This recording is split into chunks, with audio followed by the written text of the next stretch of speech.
magluluto tayo ng pangtindang kanin na kung tawagin dito sa Bicol ay biniribi. Una, kailangan muna nating ipagiling ang malakit na bigas na binabad natin sa buong magdamag. Kailangan nating ipagiling ito ng basa para malambot ang ating biniribit. Kasi kung hindi natin ito binabad ng buong magdamag ay matigas ang ating biniribit. Kasing tigas ng puso ng ex mo. Dahil nga walang pagilingan ng basang bigas doon sa amin ay napunta pa kami sa kabilang bayan sa Nabocamalaniso para ipagiling ang basang bigas.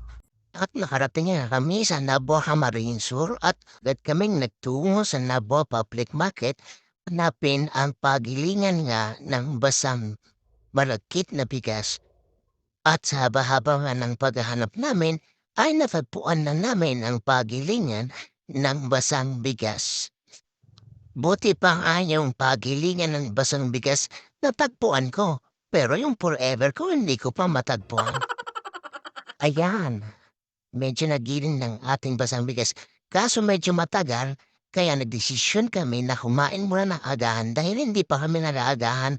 Kumain kami ng tinatawag na kinalas, pinagharong pansit at tinuguan. At yan, kumain din kami ng maruya. Nilagdagan na lang namin ng konting bilis ang aming pagkain at pakatapos na ang aming pinagigiling. At pakatapos nga nating maipagiling ang ating malagkit na bigas, ay bumalik na kami sa amin para lutuin na ang ating special kanin na pantinda natin sa pangmeryenda. Nakarating na kami sa aming bahay at lulutuin na natin ang ating special na kanin. Basagin na nga natin ang ating buko kung inaakala mo na ang pag-ibig ko'y magbabago. Ang buko pa lang nagagamitin natin na hindi masyadong matanda, hindi rin masyadong bata. Pagkatapos nga natin basagin ang ating buko, syempre kudkudin na rin natin ito. Ayan, tapos na natin kudkudin ang ating buko. Ang susunod nating gagawin ay mamasahin natin ang ating malagkit na pinagiling kasama ang buko na ating kinudkod. Ayan, patuloy natin siyang masahin ng masahin hanggang sa maghalo ng maayos ang buko at ang malagkit.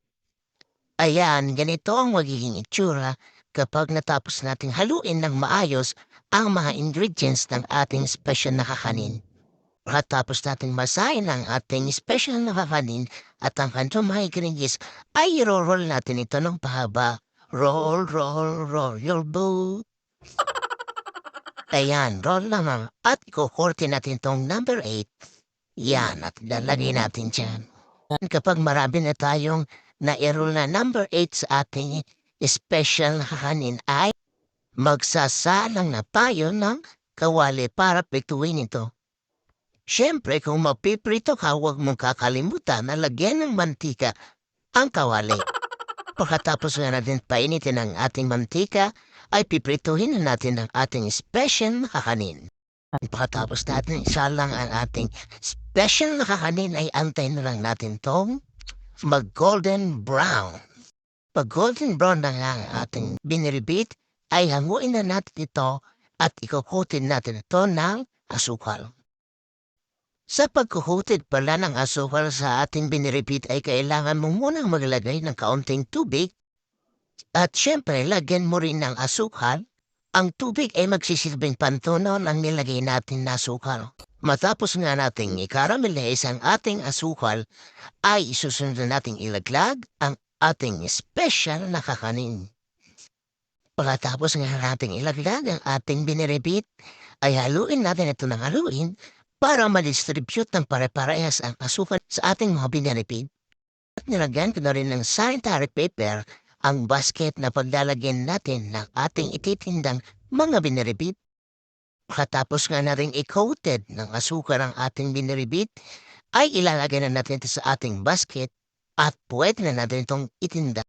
Sa gustong bumili ng aming biniripid, 15 pesos ang presyo nito kada isa at kung gusto niyong tumawad, ibibigay ito sa inyo ng 10 pesos. Nagbuena mano naman agad ang chikwi kong pinsan sa aking paninda. Pwede ba tayo dyan? At syempre, hindi rin nagpahuli ang aming kapitbahay na si ate. Bumili agad siya ng 4 na piraso. Ilalako ko na nga itong ating biniribid at nagpa-order na lang nito sa online para mabilis ang ating pagtitinda. Sa di karayuan niya ay nabilhan agad tayo ng ating paninda at bumili sa atin si ate ng 6 na piraso.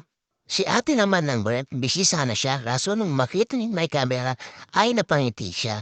Siyempre, ugali na nating mga Pinoy na kahit anong bigat ng problema pag nakakita ng camera ay ngigitig. At napabili na rin siya sa akin ng 2 piraso. Bumili rin niya si Sir Foodie sa akin na maghapong naka-duty sa highway. Nabilhan niya rin ako ng 5 piraso. Nabilhan din ako ng aking kaibigan si Jude ng 5 piraso. Magbumukbang daw siya ng biniribid. Sunod namin pinuntahan ng Dokot Street dahil may nag-order sa amin dito ng 4 na piraso. At sinubukan ko nga magtinda sa Bato North Central School. Kaso nung time na nagtinda ko ay bawal kasi ongoing ang klase. Bumili naman sa atin si Manong ng 2 piraso na nakatira sa likod ng LRB Gym dito sa Batuha Marinesor. Salamat po sa iyo, Manong. Pinuntahan na rin natin si ate na nag-order sa atin ng 4 na piraso sa San Vicente, Batuha Marinesor. At di ko rin pinaligtas ang tito ko at ninong ko pa na pabilhin ng ating paninda. Naubos na agad ang ating paninda sa loob lamang ng 30 minuto. Sa hirap ng buhay ngayon, bawal ang tatamad-tamad. Kailangan marunong tayong dumiskarte.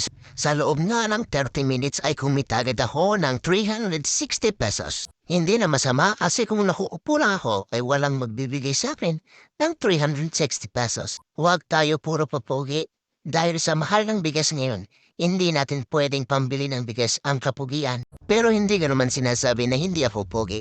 Ha!